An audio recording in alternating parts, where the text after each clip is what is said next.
Hi అండి, అందరికీ happy Sunday to all. Sunday special మా ఇంట్లో బగారన్నం చికెన్ కర్రీ చేసుకున్నాము.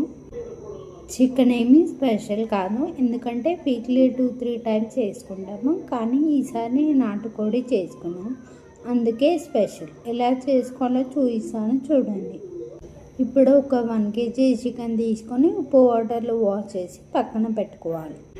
ఇప్పుడు ఒక కుక్కర్ పెట్టుకొని చికెన్కి సరిపడా ఆయిల్ పోసుకోవాలి.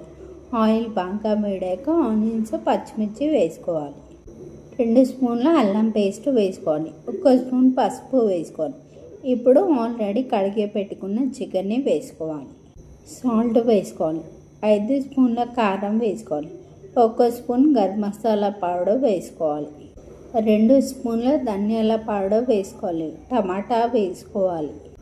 చికెన్ని ఉడికించడానికి కొన్ని వాటర్ పోసుకోవాలి. కొంచెం కొత్తిమీర వేసుకోవాలి.